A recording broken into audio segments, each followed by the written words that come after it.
You're up now. Thank you. And thank you guys all for showing up for this. As Nick mentioned, I just defended my PhD about a month ago, just under a month ago. So this is going to be one of those chapters kind of reiterating and gives me a chance to talk about it in a little bit more detail than I was able to there. Before I get started, I do want to thank all of the collaborators on this particular manuscript that we're working on for this chapter. Dr. Walbeezer, who's actually on here today, Cynthia, Mark Lyles, Lester Koo, Patricia Gaunt, Larry Hansen and Mark Lawrence from the Mississippi State Vet School, and then Dr. Wise and Matt Griffin are both out at the National Warmwater Aquaculture Center. And in addition to that, I also have to thank my research committee, who is a lot of people that are on this manuscript, but also some others. And then additional people out at NWAC that have been helping me over the last few years, as well as the College of Forest Resources, who is where I actually housed my research, the Catfish Farmers of America that helped out with us, not as much on this particular part of the research, but on a couple other chapters. They let me bug them pretty much on a weekly basis for more or less 4 years. So I appreciate that. And then USDA NEFA, which was our primary funding source for this research. So just to give you an overview of what my dissertation actually looked like, the first chapter was looking at the temporal and spatial analysis, which is what I'm going to be talking about today. But we also had another chapter where we actually tried to look at some occupancy estimations of just what this disease looked like in the ponds. I'll touch on a little bit of that at the very end, as well as trying to develop some type of a preliminary disease dynamics model, since there's still not a lot known about this particular disease. So I'm not going to touch on chapter 2 or 3 in any depth, but I will bring them in at the very end, just so we can kind of see how all of this plays together. So jumping straight into what we were looking at, and to give everyone a little bit of background if you're not real familiar with the catfish industry, it is the largest aquaculture industry in the U.S. It began back in the 1960s, but it would take another 20 years or so before it really got a foothold and you started to see a lot of this expansion. In 2017, it produced over $365 million in revenue. And one of the most important things to remember, and one of the most interesting parts about this, is that 96% of all catfish produced in the U.S. comes only from 4 states, and it's really down here in the southeastern U.S. You can see on the map, we have kind of these 2 conglomerates. It ends up breaking into 3 based on my research and the way that we used it, where we have this first conglomerate over here right along the Mississippi River, over in the Mississippi Delta. We also have a cluster right on the eastern Mississippi border, and then over in West Alabama, we have another group. So this was really where we centered most of our research, and because everything is centered down here in the Southeast, if we can understand what's happening in this area, we've got a pretty good hold on the catfish industry as a whole in the U.S. And if you're wondering what catfish aquaculture looks like, it looks like this. It's very picturesque, makes you want to go start a farm. I wouldn't right now, because we're going to get into a little bit of that, but we've seen some really dramatic changes over the years, particularly in the last couple decades, where we've moved from these extensive management practices where we relied on Mother Nature to do a lot of the work, utilizing lower stocking densities, and we're starting to move into situations where we're producing more fish on lower acreage. So we're increasing aeration, we're changing our feeding management strategies, whether it's changing dietary protein at certain times, using different materials for that dietary protein. All of these things come into play. And we're also seeing these changes in how we actually manage our ponds. So the pond over here on the right, to the far right, you can see what a traditional catfish pond would look like, kind of this rectangular or square pond with some aerators in it. And then going right down the middle is what we would consider to be a split pond. And the way that this works is you base all of your stocking densities off of the total pond acreage, all of your water acreage here. But all of your fish are stocked into this small pool that's in the foreground. The back part of this pond is strictly used as a lagoon so that you can utilize some of that extensive management to allow the pond itself to purify some of the water and treat some of these and take out some of the nitrogenous wastes and whatnot. So all of these have been really important advances that have increased our ability to produce more fish on more acreage. Unfortunately, catfish aquaculture also looks like this. Anybody that's ever been around a catfish pond, I can just about guarantee you've seen a bird, if not hundreds. And these are a major issue for multiple reasons. One is just the direct losses that they cause through the predation, which you can see down here in this middle picture, but also as disease vectors. Several studies have shown just how much they can actually spread disease. And because of that, they kind of have a twofold impact, whereas not only are they spreading disease into the ponds, but they're also causing the farmers additional money in having some of their staff go around and just chase birds, trying to keep them off of ponds or keep them from loafing in an area for too long. And along with that, we also do have these mass die-offs due to a variety of different factors, whether that's oxygen demand, temperature shifts, or disease, which is what we're going to talk about today. And if we look at catfish aquaculture, channel catfish aquaculture in particular, we're really battling 4 diseases on a pretty regular basis. Columnaris and ESC, you may have heard ESC called hole in the head. Those are 2 of the primary bacterial diseases that we're battling. But then also we have some parasitic diseases like bulbophorus and proliferative gill disease that have these large detrimental impacts. And if we also included hybrid catfish, we could also include Edwardsiella tarda, or Piscicida now, which is a similar species to the enteric septicemia catfish. But we're going to talk about another bacterial disease, Motile Aeromonas septicemia, or MASS. Now, this is a pretty extreme case of what this disease can do to a fish, but essentially, it can start to rot your fish while they're still alive. And this was typically considered to be more of a nuisance than a real disease threat in catfish aquaculture. Typically, if you were dealing with MASS, you were probably dealing with some other issue within the pond, whether that was water quality management or some other previous infection in the fish. So it was an issue, but it was kind of more or less you were better off to start trying to treat your pond rather than treat this disease. That all changed when Atypical Aeromonas popped up. As you can see, the clinical signs aren't quite as bad. They aren't as graphic. But some of the things we typically see is hemorrhaging within and around the eyes, reddening of the fins, hemorrhage within the internal organs, and then we do see a lot of these massive die-offs, which I talked about earlier. And this Atypical Aeromonas popped up in 2009 in West Alabama, where they saw this recurrent issue of mass outbreaks, but the mortality rates were much higher than they were typically seeing. And clinical submissions ended up isolating the new Atypical Aeromonas, which we designate as ML09-119. I'll just call this ML09 for the remainder of this talk. And just in that first year, it caused over 1.5 metric tons of fish to be lost. And that's just in the first year. And that continued on, eventually spreading into eastern Mississippi and finally spreading across over into the Mississippi Delta. And in 2014, the Mississippi Delta cultured a new haplotype of this Atypical Aeromonas, which we'll call S14452, or S14 for the remainder of this talk, which had some interesting implications. And I kind of got here right in time. I am not traditionally an epidemiologist or a microbiologist. When I started here, Dr. Wise and Dr. Colvin took a pretty big chance on a kid that was a aquatic ecologist by training up until this point. So I came at this with a little bit different view than a lot of people probably would have. So I got here in 2016. As I mentioned, the S14 strain had just popped up in 2014. So there were a lot of different ways that we could go with this and a lot of interesting questions that we could still answer.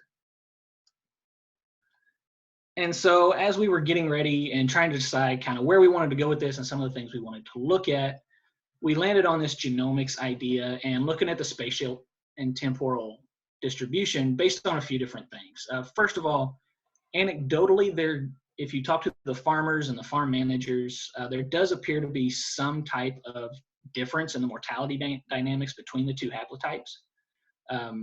we don't have any hard data really to support that, but because that information was coming from the people that are on these ponds day in and day out, and they were noticing a difference, it was something we wanted to keep in mind, which was interesting because when we look at all of our lab challenges from different studies, the mortality patterns seem to be pretty much similar. And so it starts to fold into whether we're missing something in the ponds that we can't recreate in the lab, or what might be going on there, which we can talk about a little bit later on. But there were also things like a couple studies had shown that previous work showed that there were some important differences in presence and absence of certain genes, although the two haplotypes are extremely clonal, which we'll show in this talk as well. And also, because lateral gene transfer is so important with this particular bacterium, they have an extremely plastic genome. It really lends itself to picking up things very quickly from the environment or from other organisms, and we wanted to just see if any of that had been happening over the last few years. So a couple of things we're going to talk about here is just, first we wanted to look at the spatial and temporal distributions of the two haplotypes in the southeastern US. And we also wanted to look at the genomic differences and see if we could start to tie anything in with the two different haplotypes.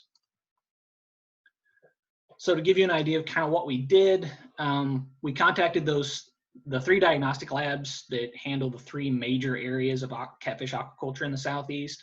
So we had the National Warmwater Aquaculture Center, which is the furthest west, and it sits in the Mississippi Delta.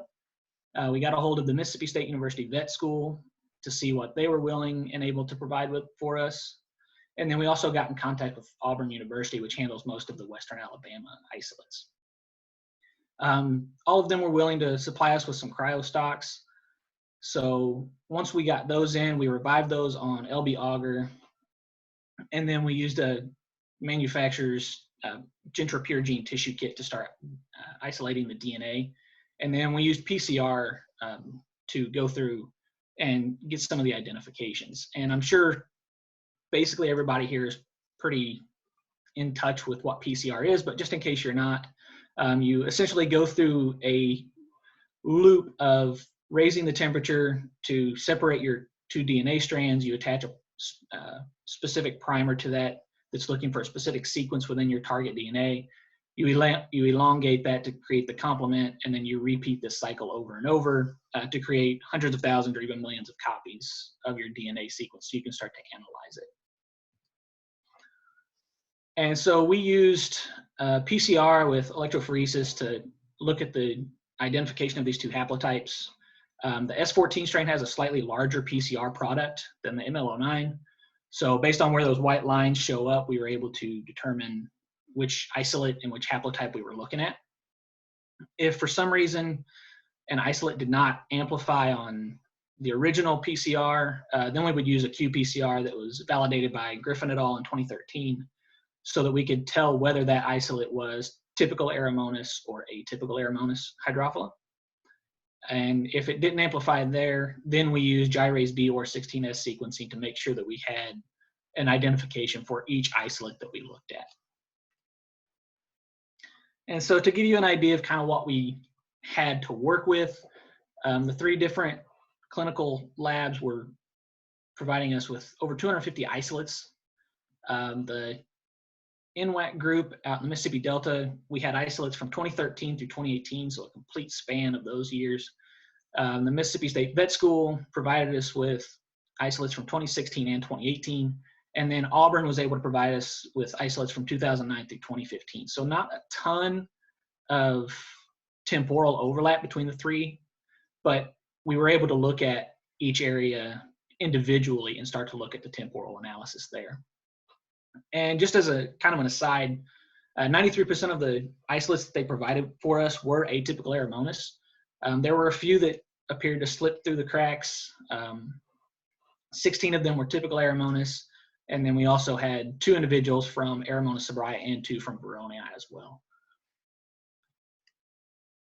And so I want to actually look at the Mississippi Delta and kind of show you what we saw temporally, because we have that congruent time span between 2013 and 2018.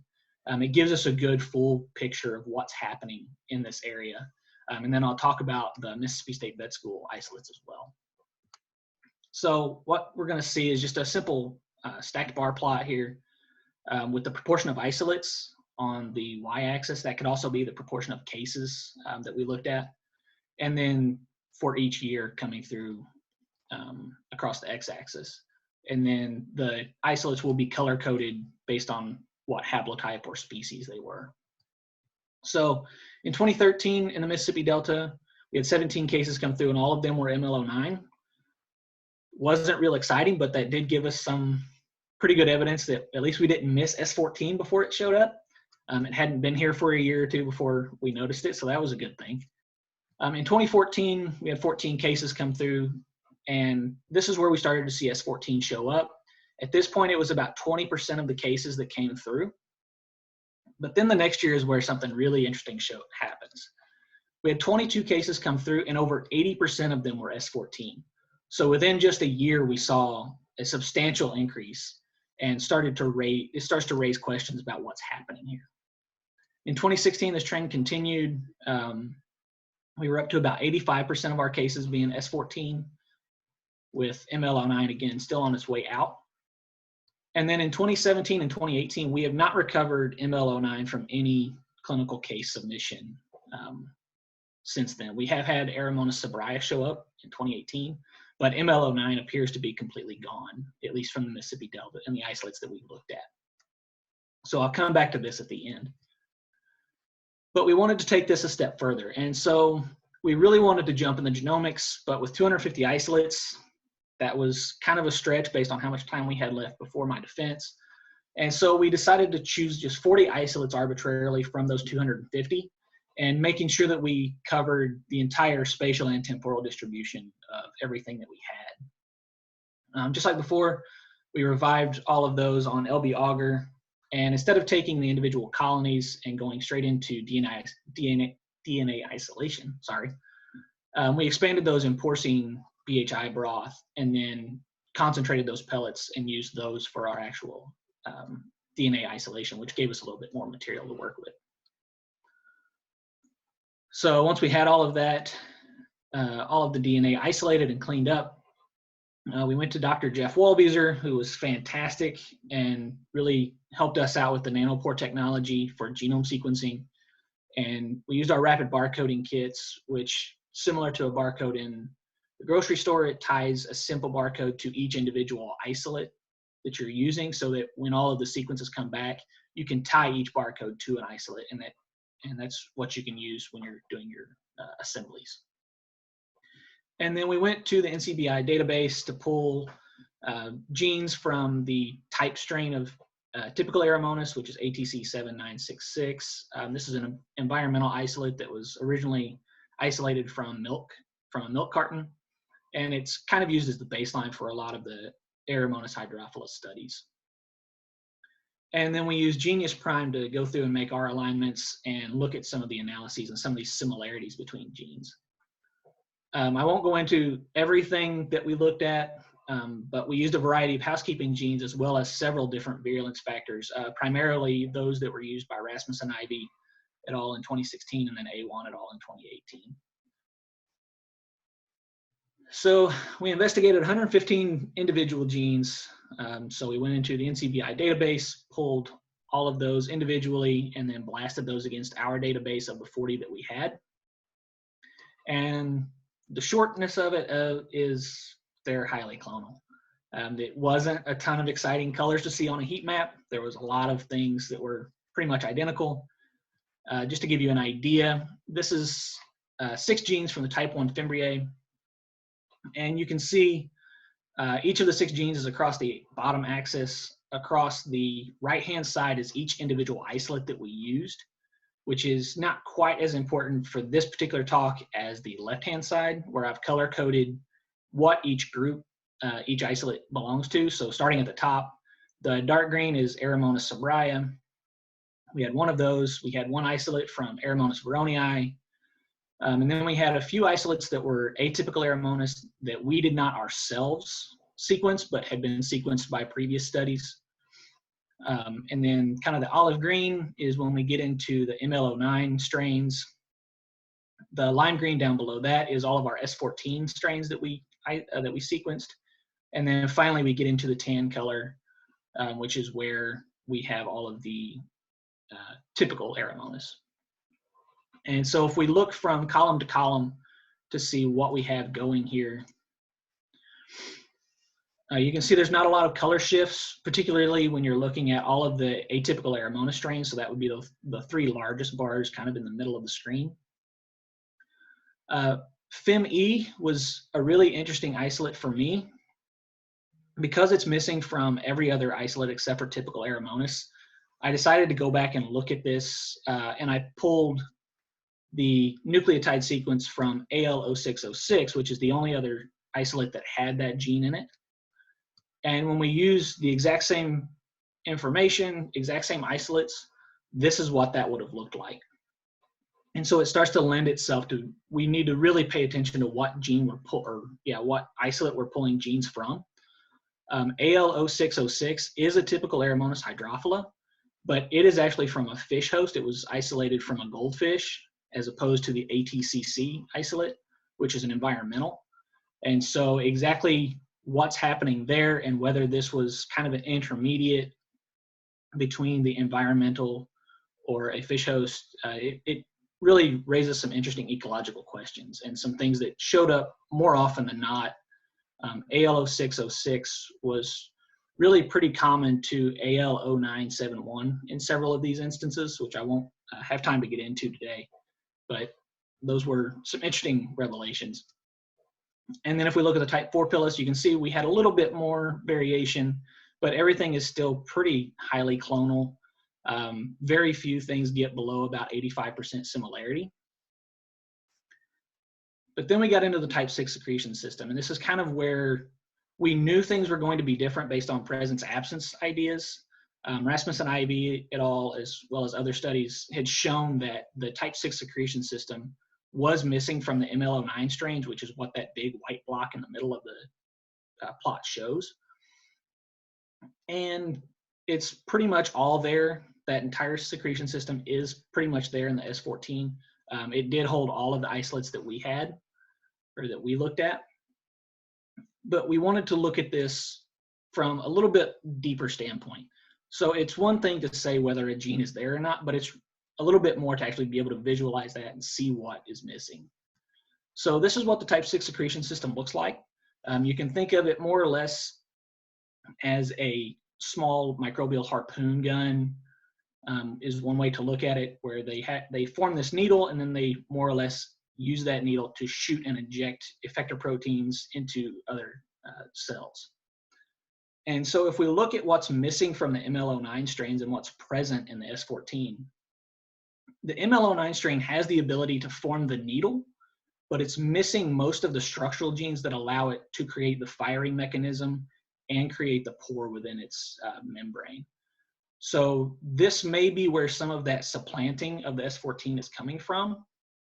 Having this additional mechanism that you can use to fight off other bacterium as well as host cells may be that competitive advantage that it has. Some additional work by Suarez et al. Was working with the type 6 secretion system in Vibrios, and they were able to actually reverse engineer that system to combat the parent cells of Vibrio. And so this may be where part of this is coming from. When we see atypical Aeromonas come through the lab, we don't see a ton of co-infections. We typically see atypical Aeromonas by itself, and this may be what's happening. Once it's in there, it may be able to clean house by using this secretion system. Sorry to interrupt, Brad. Just a couple minutes. Okay. Yeah. Just a quick summary here. We did show a complete supplanting by the S14 isolate or haplotype over just a couple of years. And we do need some more updated information in West Alabama to see if that same thing has happened. A similar thing is happening in East Mississippi, although we only had those 2 years of data to show, so I didn't really talk about it here. The typical Aeromonas hydrophila isolate from fish, which is the AL0606, seems to share a lot of interesting commonalities and differences between typical Aeromonas and what we consider to be the atypical Aeromonas isolates. So being from a fish host, it may be kind of that intermediate. And then we have a nearly complete type 6 secretion system in S14, and the implications for that are numerous, and we still don't know the true ecological significance of it, whether that's providing some type of advantage over conspecifics or if it's increasing fitness when it's interacting with the host immune system. And then just real quick to bring everything together from my entire dissertation, again, we had the scientific community, which is where we wanted to really focus on. In chapter 1, we really wanted to provide as much information as we could to other researchers that are working on this disease. The catfish industry, we really need to help out them. If we're not helping out the actual industry, then we're probably not really doing our jobs. And so we were able to provide some interesting information to them that I wasn't able to talk about today, just different ways that they can think about managing this and exactly what they're dealing with on their ponds. And then finding a way to bridge that gap, which was chapter 3, where we're starting to use information from both sides of the coin to build this disease model, and hoping to shed some light to give some ideas for future research. And with that, I guess I will take any questions if we have time. Awesome, thanks a lot, Brad. If you have a question, you can unmute yourself and introduce yourself and go ahead and ask it. Otherwise, put it in the chat box and I can do that for you.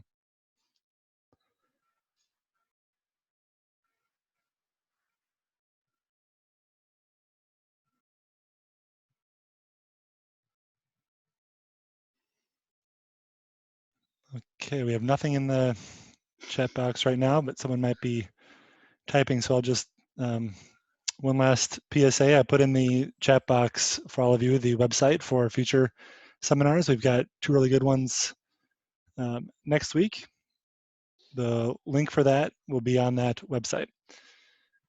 Hey, hey Nick, I've got a question. So this is Tom Locke from Michigan State University. So Brad, I really enjoyed your talk. Thanks. So I'm curious, you showed some really cool data. You know, you showed that this new strain sort of seems to have overtaken the old strain, and then you provided some molecular mechanisms for that. We're seeing similar things with some flavobacteria, where it seems like there's certain strains that sort of take over other strains. And I'm wondering if you could at least provide thoughts on, other than the molecular mechanisms, do you think that there's any other epidemiological things going on that may be contributing to that? There's some interesting thoughts about what's happening. We could think about it from a lot of different standpoints. Seeing S14 move from the Mississippi Delta and move eastward was interesting for us, because if we think about where most of the fry come from for catfish aquaculture, most of those, almost all of them, are purchased from just a few suppliers in the Mississippi Delta.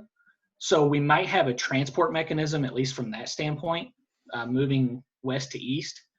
And then also, if we have some of these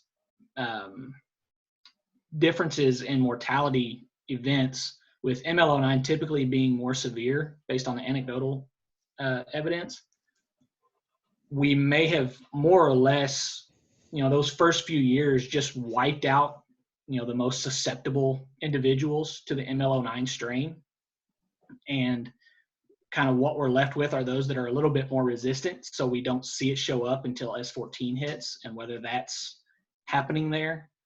I don't know if I'm quite answering your question, but that's kind of where we focused, was on an idea of what's different between these two. I have not gotten too far into the epidemiology side of exactly what's happening within these fish. But that was kind of where we focused our efforts, was looking at the management and the genomic side of things to start to parse out what might be different between these and what could be causing some of these ecological implications. Yeah, thank you. Very, very good stuff. Thank you. Brad, we have one more question here in the chat box. Ben LaFrance is wondering if there are virulence differences between the haplotypes. So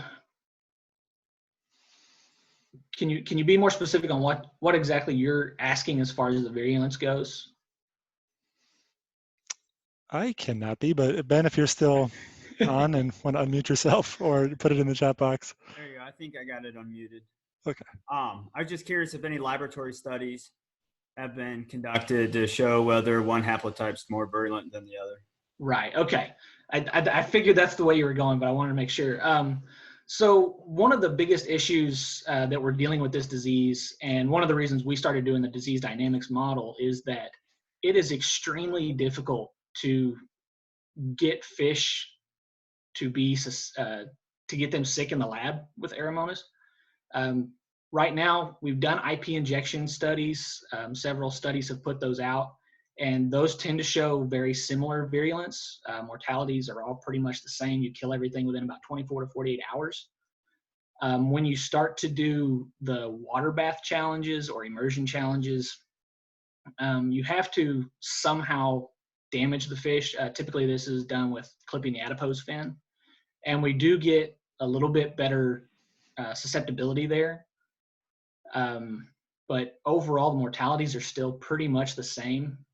Some interesting work looking at feeding the fish before challenge was a big proponent of starting to show what is more susceptible. So when you fed your fish before you challenged them, they were extremely susceptible to the disease, whereas if you had them fasted, they weren't as susceptible, which starts to raise some questions as far as what's going on in the gut and what might be causing some of that. But as far as looking at the two haplotypes, most of the studies have shown that, at least in the lab setting, everything is pretty much the same virulence. All right, thank you. Mm-hmm. All right, thanks a lot, Brad. Really appreciate it. Round of applause silently to ourselves. And thanks all for staying a little bit long. First time we're doing this. Hopefully you'll join us again next week for 2 more great talks. Have a great day.